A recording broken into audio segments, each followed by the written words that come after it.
I think it's time we all admit something, my sister said, lifting her glass with a smile that looked warm from a Many distance of you but felt think you cold know my up close. story. Miranda has tonight, always been the I family's intend biggest to set the disappointment. record straight.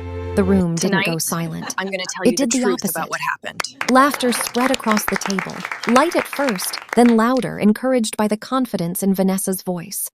15 people sat around that long, polished table. Investors, business partners, people who mattered in her world, and every one of them heard it.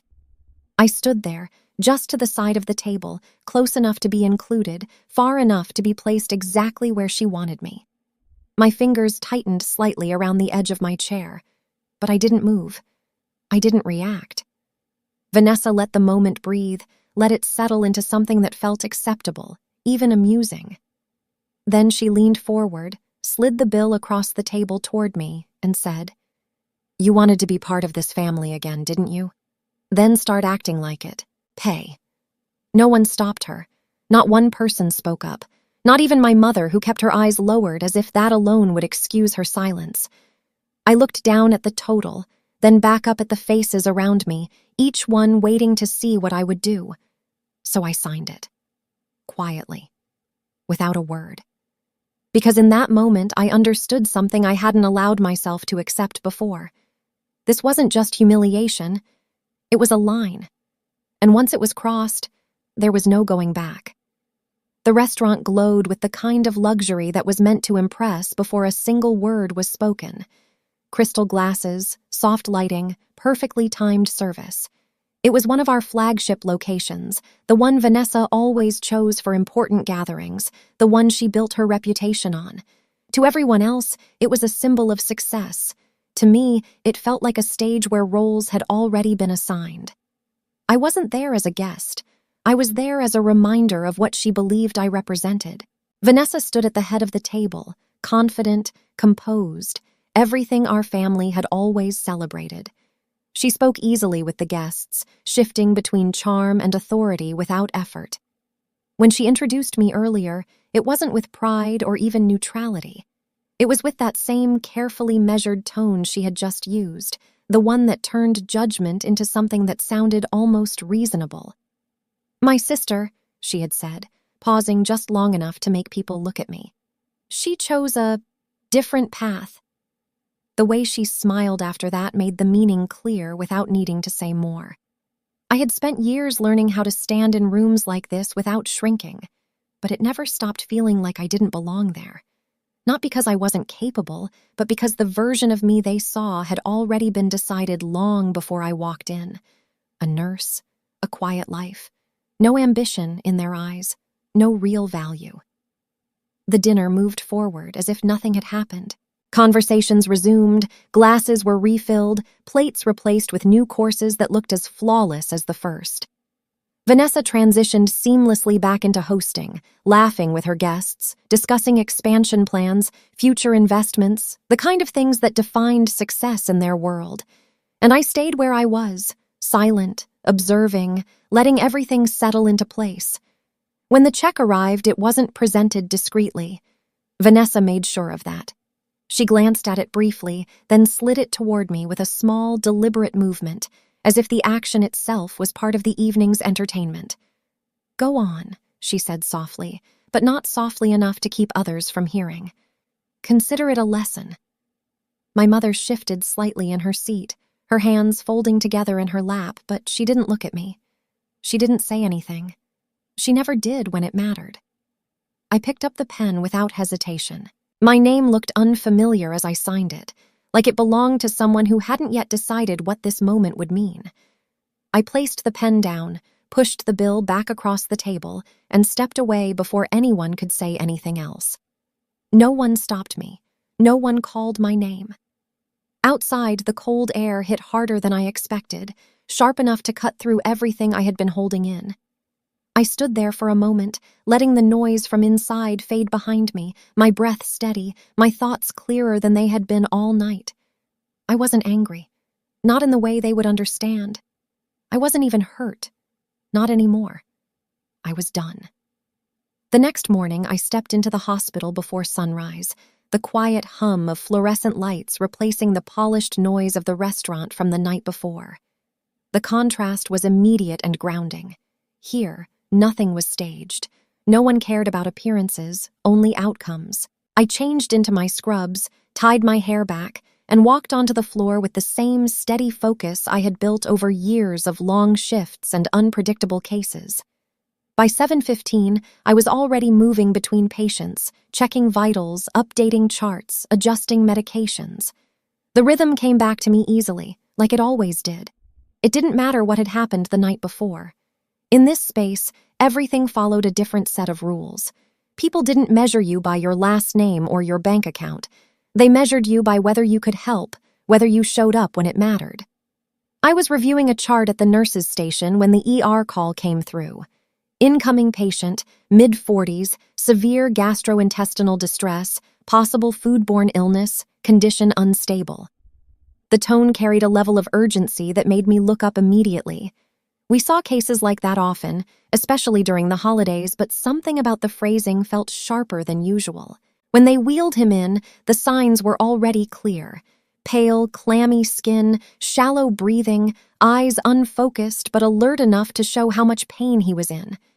His hands gripped the sides of the stretcher as if he was trying to hold himself steady through something his body couldn't manage. His wife followed closely behind, her voice tight with fear as she tried to explain what had happened. "We had dinner last night," she said, her words rushed, almost apologetic. "He was fine at first, but a few hours later he started feeling sick. This morning, it just got worse." I nodded, guiding her gently back while we transferred him onto the bed, my focus narrowing into the routine I knew so well. Monitor placement, IV line, initial observations. My voice stayed calm as I asked the standard questions, each one part of a process that rarely changed. "What did he eat?" I asked, keeping my tone steady. She hesitated for a second, trying to remember. "Seafood, I think. And something else. I don't know the name. It all looked normal. It tasted normal." "Where was the restaurant?" I asked. She answered without thinking. "Cole Dining, the one downtown." For a moment, everything seemed to pause, not externally. The room continued moving, machines beeping, voices overlapping, the controlled urgency of the ER carrying on exactly as it should. But internally, something shifted, just slightly, just enough. I didn't react, I couldn't. Instead, I nodded once and continued working, my movements precise, unchanged. Cole Dining Group, my family's name, Vanessa's brand, the same place where I had stood the night before, signing a bill in silence while everyone watched. We stabilized him as best we could, but the progression of his symptoms didn't follow the usual pattern. It was more aggressive, more complicated than what I typically saw in standard foodborne cases. I made a mental note of everything: timing, severity, the way his condition escalated faster than expected. After he was settled, I stepped out to speak with his wife again. She looked exhausted, her hands twisting together as she tried to recall details that suddenly felt more important than they should have been. "He said everything tasted fine," she repeated quietly. "There was nothing wrong with it." I nodded, thanking her, then returned to the nurse's station, pulling up his intake file. My fingers moved automatically across the keyboard as I entered the details: name, symptoms, time of onset. When I reached the line for suspected source, I paused for just a fraction of a second before typing it in. Cole Dining Group. It should have ended there. Another case, another report, something that would be logged, treated, and eventually forgotten among dozens of similar entries. That was how it usually worked. But as I sat there, looking at the screen, something didn't sit right. It wasn't just the severity.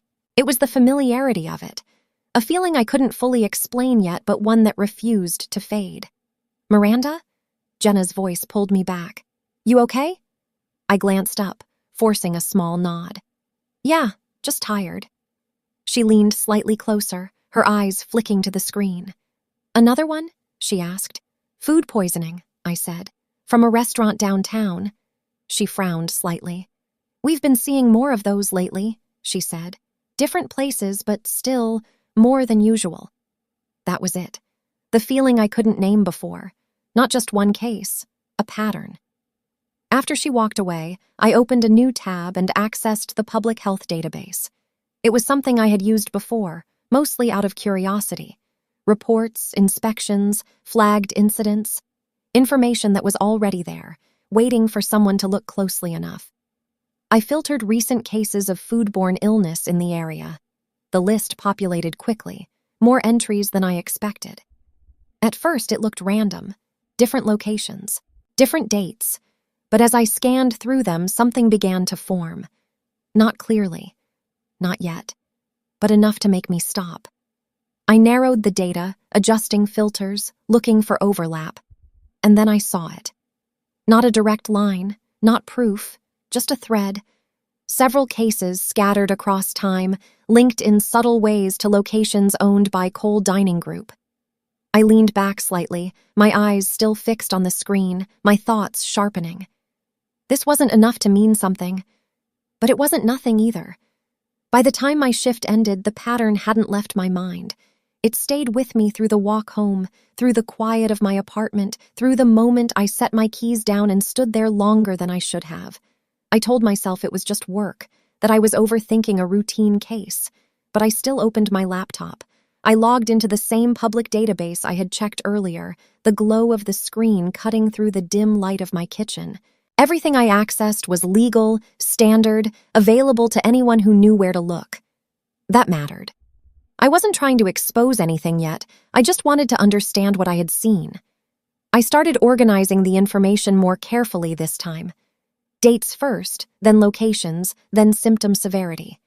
I built a simple spreadsheet, entering each case one by one, watching as scattered entries began to form something more structured. It was slow, methodical work, the kind that required patience more than instinct. At first, it still looked like coincidence.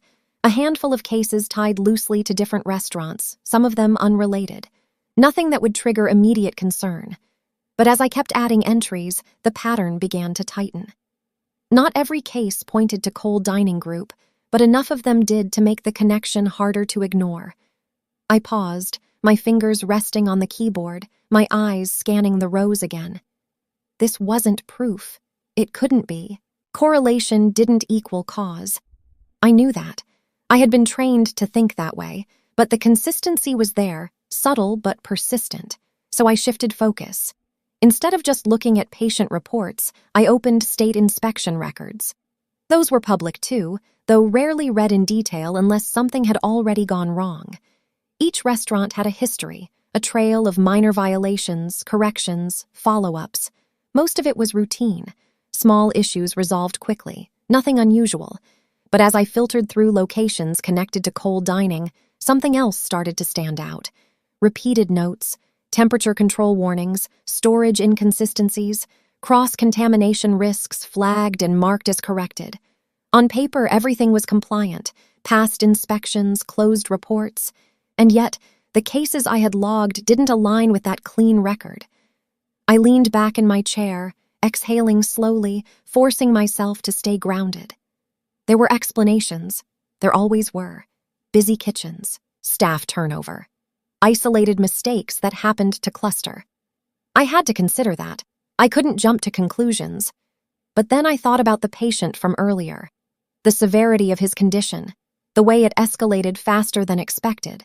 And those inspection notes didn't feel routine anymore. They felt like warnings that had been managed instead of resolved. My phone buzzed against the table, pulling me out of the moment. I glanced down at the screen. Unknown number. I hesitated for a second before answering. Hello? There was a pause on the other end, just long enough to feel deliberate. Then a voice, low and controlled. You've been looking into the reports. My grip tightened slightly. Who is this? Someone who used to work for your sister, the voice replied. Every part of my focus sharpened at once. What do you want? I want you to know you're not wrong, they said, but you're only seeing part of it. I didn't speak. I let the silence stretch, waiting. There were internal meetings, the voice continued, about reducing costs, about how much risk was acceptable. Procedures were adjusted, standards lowered. It was supposed to be temporary. And it wasn't, I said quietly. No, they replied. My eyes drifted back to the spreadsheet on my screen. Rows of data that had felt uncertain a moment ago now carried a different weight. Do you have proof? I asked. Another pause. Not with me. Not anymore. But I know where you should look. I leaned forward slightly. Then tell me. Start with what's public, the voice said. But stop thinking like an outsider. You know how the company works. Use that. Why are you telling me this? I asked. Because you're the only one who might care about the consequences, they said. Everyone else cared about profit. The line went silent before I could respond. No goodbye, no explanation, just an empty connection.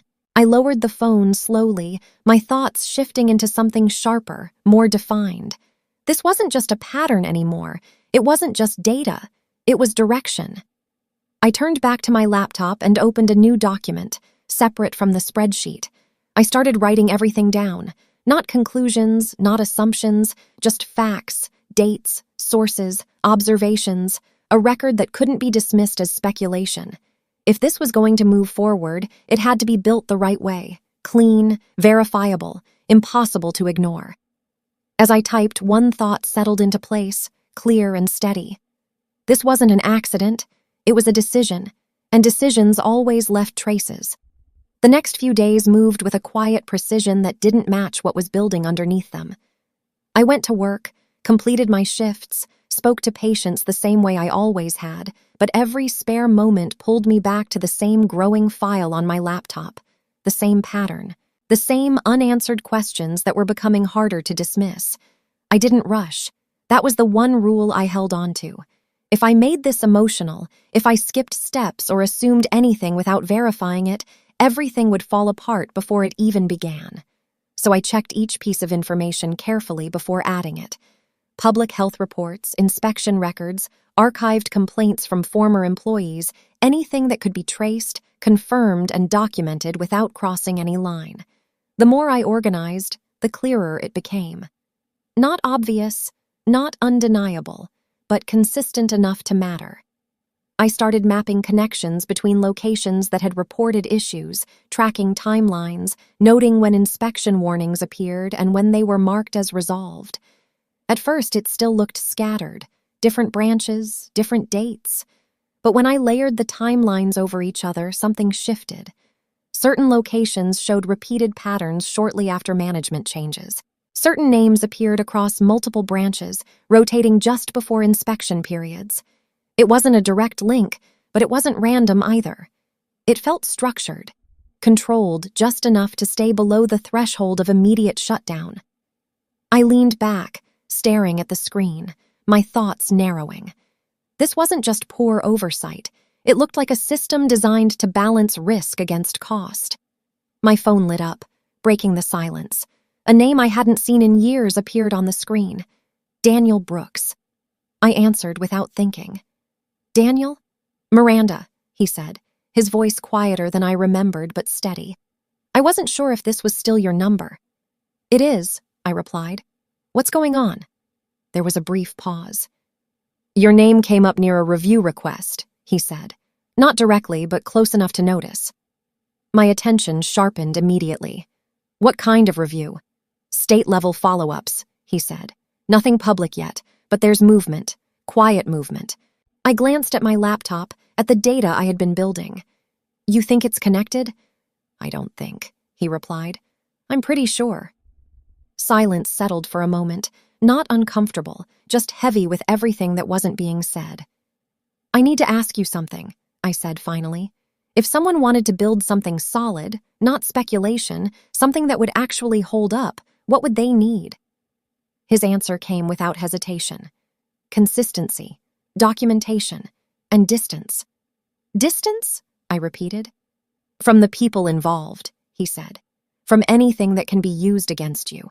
If this touches your family, you'll be questioned harder than anyone else. You need to be cleaner than the process itself.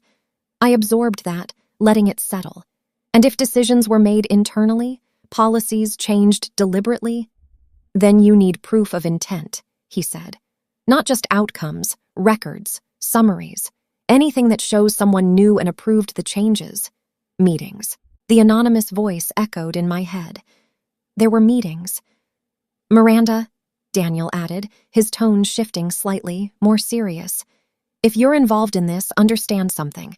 Once it starts moving publicly, you won't control where it goes. I'm not trying to control it, I said quietly. I just don't want it ignored. There was a pause, then softer. That sounds like you. When the call ended, I stayed still for a moment, his words layering over everything I had already found. Consistency, documentation, distance, proof of intent. I turned back to my laptop and created a new section in my file. Not just data anymore, but structure. What I had, what I could verify, what was missing. The gaps stood out clearly now, but so did the direction. If there were internal decisions, then there were traces of them somewhere. Not necessarily hidden, just not obvious to anyone who wasn't looking. I opened another set of records, this time focusing on ownership layers and management structures. Cold Dining Group wasn't just a collection of restaurants, it was a network, and networks left patterns. As I worked, one realization settled in, steady and unavoidable. This wasn't something I had to chase. It was something that was already there, waiting to be connected. I didn't go looking for anything illegal, and that line stayed fixed in my mind as I kept working. Everything I pulled, every record I opened, every connection I mapped had to come from sources that could be verified and defended. If this moved forward, it had to stand on its own without me forcing it. So I focused on what was already visible, just not examined closely enough. I started with suppliers. It was the simplest place to test a larger assumption. If costs were being reduced at scale, it wouldn't just show up in staffing or operations, it would show up in sourcing. I pulled procurement disclosures tied to Cold Dining Group and cross-referenced them with state-registered vendors. It took longer than I expected, hours of filtering through entries that most people would never read twice, but eventually the pattern began to sharpen. Certain suppliers appeared repeatedly across multiple locations, offering significantly lower pricing than others in the same category. On their own, they weren't disqualified. They passed baseline requirements, held valid licenses, operated within acceptable limits. But when I checked their histories, small details began to surface. Minor compliance flags, temperature inconsistencies, previous warnings that had been resolved just enough to remain active. Individually, none of it meant anything. Together, it suggested a trade-off. I layered timelines over the supplier data, aligning when contracts began with when inspection warnings increased. The overlap wasn't perfect, but it was consistent. New suppliers appeared, followed by a gradual rise in flagged issues across certain branches. Not enough to trigger shutdowns, not enough to draw attention, just enough to shift risk quietly. I documented everything carefully, adding sources, dates, and references, building something that couldn't be dismissed as speculation. This wasn't proof of intent, but it was direction. It showed where to look next.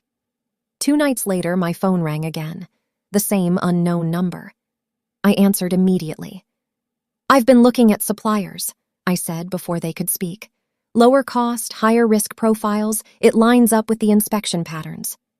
There was a brief silence, then a quiet response. "You're getting closer." "Then tell me what I'm missing," I said. "You're still looking at outcomes," the voice replied. "You need to look at decisions, who approved the changes, when, and why." "I don't have access to internal approvals," I said. "Not anymore." "You might," they answered. "If you stop thinking like someone outside the system." I frowned slightly.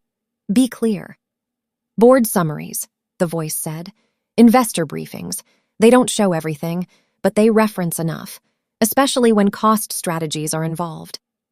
My focus shifted immediately. Public investor materials, not detailed enough to expose internal decisions directly, but structured enough to reveal priorities. "Start with last year's expansion phase," they added.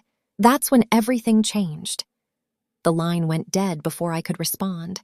I turned back to my laptop without hesitation, pulling archived investor briefings and quarterly summaries from Cold Dining Group. Vanessa had always treated those as proof of success, something to present with confidence and control. I had ignored them for years. Now I read every line carefully. At first, it was exactly what I expected. Growth projections, market expansion, revenue increases, language designed to reassure investors and signal stability. But as I read deeper, certain phrases began to stand out. Operational streamlining, cost optimization across supply channels, revised internal standards for scalability. On their own, they were standard corporate language. Nothing unusual, but placed next to the data I had already collected, they carried a different weight. They aligned too closely with the patterns I had mapped. I noted each reference, connecting them to the timelines in my spreadsheet. Expansion phase, supplier shifts, increased inspection flags. It wasn't direct evidence of intent, but it suggested something more structured than coincidence. My phone buzzed again, interrupting my focus. This time it was a message from Vanessa. "Investor dinner next week. You should come. Try not to embarrass yourself this time." I stared at the screen for a moment, the tone exactly what I expected. Controlled, dismissive, confident that nothing had changed. But everything had. This wasn't just another dinner. It was a moment where decisions would be reinforced, where investors would commit based on the version of the company they were being shown. A version that didn't include what I had found. I typed my response without hesitation. "I'll be there." As soon as I sent it, a quiet clarity settled over me. This wasn't about confrontation. Not yet. It was about seeing everything in place before anything became public. I closed my laptop slowly, the screen fading to black. For the first time since that night at the restaurant, I wasn't thinking about what had been done to me. I was thinking about what was about to happen next. The investor dinner was held at the flagship restaurant, the same place where I had stood days earlier with a pen in my hand and every eye on me. This time the room felt different, not because anything had changed, but because I was no longer standing inside it the same way. I arrived early, not to be seen, but to watch before the performance began. Staff moved with quiet precision, each step rehearsed, each motion controlled. Plates aligned perfectly, glasses placed at exact angles, servers adjusting details that no guest would consciously notice. It looked flawless, and that was the point. Everything here was designed to create certainty. Vanessa noticed me almost immediately. She crossed the room with the same measured confidence, her expression composed, her smile controlled. "You came," she said, her voice low enough to stay between us. "You invited me," I replied. Her eyes studied me briefly, searching for something beneath the surface. "Try to keep tonight appropriate," she added. "We have important people here." "I know," I said. "That's why I'm here." For a fraction of a second, something shifted in her expression. Then it disappeared, replaced by the same certainty she carried in every room. Guests began arriving soon after. Investors, partners, local business figures, all stepping into the environment she had built. Conversations formed quickly, flowing with ease, reinforcing the image of stability and growth. To them, this wasn't just a dinner, it was confirmation. I moved through the room quietly, listening more than speaking. Fragments of conversation revealed what formal presentations never would. Expansion plans beyond the state, pressure to maintain margins despite rising costs, new supplier agreements designed to scale quickly. Near one of the side tables, I caught a conversation between two managers speaking in lowered voices. "We can't keep adjusting like this," one of them said, tension evident in his tone. "It's getting harder to pass inspections clean." "Just follow the updated guidelines," the other replied quickly. "That's what corporate wants." "And when it stops working?" There was no answer, just a silence that said enough. I stepped away before they noticed me, my thoughts narrowing. This wasn't isolated anymore. It was embedded, reinforced across different levels. Dinner began with perfect timing, each course delivered seamlessly, each detail controlled. I watched everything closely, temperature, presentation, movement from kitchen to table. Nothing appeared wrong, and that was exactly why it worked. Whatever risks existed were managed carefully enough to remain invisible in settings like this. Midway through the evening, Vanessa stood to speak. Her voice carried easily across the room, confident and practiced. She spoke about growth, about resilience, about the future of Cole Dining Group. The same language I had seen in the investor reports, now shaped into something more persuasive. Behind her, a screen displayed key metrics: revenue growth, expansion timelines, efficiency improvements, and there it was again. The same phrase, operational optimization across all locations. I didn't react. I didn't interrupt. I simply watched, letting everything align. After the presentation, the room shifted into smaller conversations. Deals weren't announced, they were implied, agreed upon in quiet exchanges between people who understood what was being offered. That was when Daniel stepped beside me. "You shouldn't be here," he said quietly, his eyes scanning the room. "Neither should you," I replied. A faint, almost tired smile crossed his face. "Fair enough." He lowered his voice slightly. "I reviewed more summaries this morning. They're accelerating everything. More locations, same model." "I saw enough tonight," I said. "It's consistent." He studied me for a moment. "Then you know what happens next." "Yes," I replied. "They move forward before anything surfaces, lock in commitments." "And you?" he asked. I didn't answer immediately. I looked across the room at Vanessa, surrounded by people who trusted her, who believed in what she presented. "I make sure they have all the information before they decide," I said. Daniel's expression didn't change, but there was recognition in it. "Then you don't have much time," he said. "There's a regulatory review scheduled, quiet for now, but not for long." "When?" I asked. "Soon enough that waiting isn't an option," he replied. He stepped away without another word, disappearing back into the flow of the room. I stayed where I was, letting everything settle. The data, the conversations, the patterns. It was no longer fragmented, it was clear. This wasn't speculation anymore. It was a system. As the evening wound down, Vanessa approached me again, her tone lighter, almost satisfied. "Now you see how this works," she said. "This is real responsibility." I met her gaze steadily. "I see it clearly." For the first time, her smile faltered, just slightly.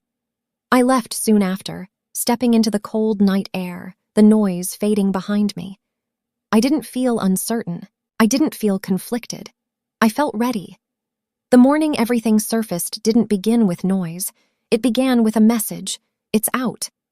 I read it once, then again, Daniel's name still at the top of the screen, the words as controlled as everything else he ever said. No explanation, no urgency, just certainty. I didn't respond. I didn't need to. I already knew what it meant. By the time I reached the hospital, the shift had already begun. But something felt different. Not obvious, not disruptive, just a quiet shift in the way people glanced at their phones, the way conversations paused mid-sentence before continuing again. Information was moving, but carefully. I set my bag down, logged into the system, and pulled up the first report I could find. A state health advisory had been issued early that morning. Several locations tied to Cole Dining Group were under immediate review following confirmed violations, temporary suspensions, ongoing investigation. The language was measured, precise, but it carried weight. Enough to change everything. I stood there for a moment, my expression steady, my thoughts focused. This wasn't chaos. It was the beginning of process. "Miranda," Jenna said quietly beside me, "isn't that your family's company?" I nodded once. "Yes." She hesitated, searching for the right response. "I didn't know there were issues like this." "Most people didn't," I said. The morning moved quickly after that. Updates appeared in layers, each one adding detail without losing control of the narrative. Additional locations flagged, inspections reopened, statements released emphasizing cooperation and temporary disruption. It was structured, predictable, exactly how something like this would unfold when handled properly, but it didn't stay contained. By midday, more information surfaced through official channels, internal policy adjustments referenced in the review, cost strategies tied to operational changes, language that matched too closely with what I had already documented. The shift was subtle, but clear. This was no longer about isolated incidents. It was about decisions. I stepped into an empty hallway, pulling up the latest update on my phone. Vanessa's name appeared in the report, not as an accusation, but as the executive responsible for oversight. It was enough. It changed the context of everything. My phone rang before I could process further. My mother. I let it ring once, then answered. "Hello?" "Miranda," she said, her voice tight, controlled. "What is happening?" I leaned lightly against the wall, keeping my tone even. "The investigation is moving forward." "You knew about this," she said. "I knew there were issues," I replied. "I made sure they were documented properly." Silence followed, heavier than anything she had ever said to me before. "Vanessa is handling it," she continued. "There are meetings, lawyers. This can still be managed." I closed my eyes briefly, not from exhaustion, but from clarity. "It shouldn't be managed," I said. "It should be addressed." Her breath caught slightly. "Do you understand what this will do to the family?" I opened my eyes again, my voice steady. "I understand what was already done." Another silence, longer this time. "Come home," she said finally, softer now. "We need to talk about this privately." "There's nothing to discuss that isn't already being handled through the right channels," I replied. The line went quiet, then disconnected. I lowered the phone slowly, the weight of the conversation settling without overwhelming me. This wasn't about them anymore, not about explanations, not about approval. That part was already finished. The rest of the day unfolded exactly as it had to. More updates, more confirmations, regulatory oversight expanding, temporary management stepping in to stabilize operations. It was procedural, controlled, irreversible. By late afternoon, I stepped outside for a break, the cold air grounding me. Across the street, a television inside a cafe displayed a news segment covering the situation. No exaggeration, no speculation, just facts. I watched for a moment, my reflection faint in the glass. Vanessa's image appeared briefly, composed, confident, exactly as she had been the night before. But now, everything around that image had changed. I didn't feel satisfaction. I didn't feel vindication. I felt alignment. Everything that had been uncertain was now clear. Every piece had moved into place, not because I forced it, but because it had always been there. My phone buzzed once more. "You did it the right way." The same unknown number. I looked at the message for a second, then locked the screen. No reply was necessary. The next morning felt quieter than anything that had come before it, not because the world had slowed down, but because everything that needed to happen was already in motion. I walked into the hospital at the same time as always, greeted the same people, followed the same routine. Nothing about this place had changed, and that was exactly what I needed. I changed into my scrubs, tied my hair back, and stepped onto the floor, letting the familiar rhythm take over. Patients still needed care. Monitors still beeped at steady intervals. Charts still needed to be updated. There was no space here for headlines or speculation, only for what was directly in front of me. And that clarity grounded me more than anything else could. By mid-morning, the updates had grown beyond quiet reports. Official statements confirmed that multiple Cole Dining Group locations would remain closed pending further review. A temporary management board had taken control of operations. Investor commitments had been paused. It wasn't a dramatic collapse. It was controlled, procedural, and irreversible.